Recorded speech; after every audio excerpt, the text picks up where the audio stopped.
kasalanan? Ang magmiyaw o ang magnakaw? Ano ba ang mas mabigat na kasalanan?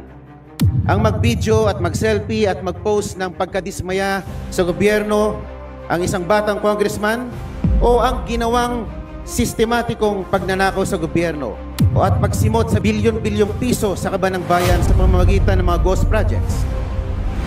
Mr. Speaker, distinguished colleagues, isang mapagpalayang hapon po sa ating lahat.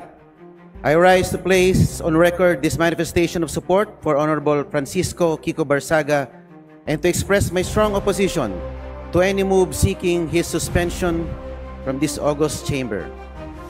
From Voltaire's philosophy of tolerance and freedom of expression, this line is often quoted: "I may not agree with what you say, but I will defend to the death your right to say it." The independence of the legislature ensures that members may speak fully, frankly, and fearlessly on matters of public interest. Honorable Barsaga's statements directed at alleged corruption within the government falls within the fullest and most urgent category of political expression. To penalize him for raising concerns on corruption, which the Constitution itself mandates Congress to check, is to subvert the very principle of parliamentary privilege. Mr. Speaker, 2004 pa lang po, andito na po ako bilang Chief of Staff po ng aking ama. Nakita ko po ang mga oposisyon na grabe magtuligsa sa administrasyon. Na sila sa Turo Campo, Lisa Masa, Joel Verador, na talagang magigiting na mga figura ng oposisyon. Pero hindi naman po sila naharap sa mga ethics case, gaano man sila kaanghang magsilita laban sa administrasyon.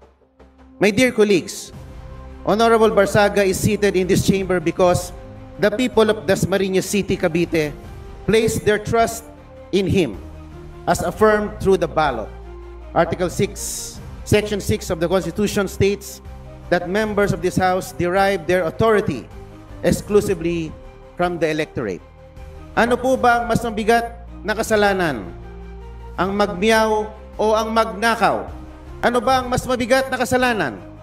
Ang mag-video at mag-selfie at mag-post ng pagkadismaya sa gobyerno, ang isang batang congressman, o ang ginawang sistematikong pagnanakaw sa gobyerno o at pagsimot sa bilyon-bilyong piso sa kaban ng bayan sa pamamagitan ng mga ghost projects?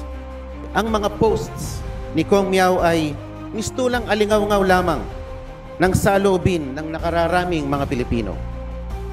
To impose the penalty of suspension is to overturn the sovereign choice of the people.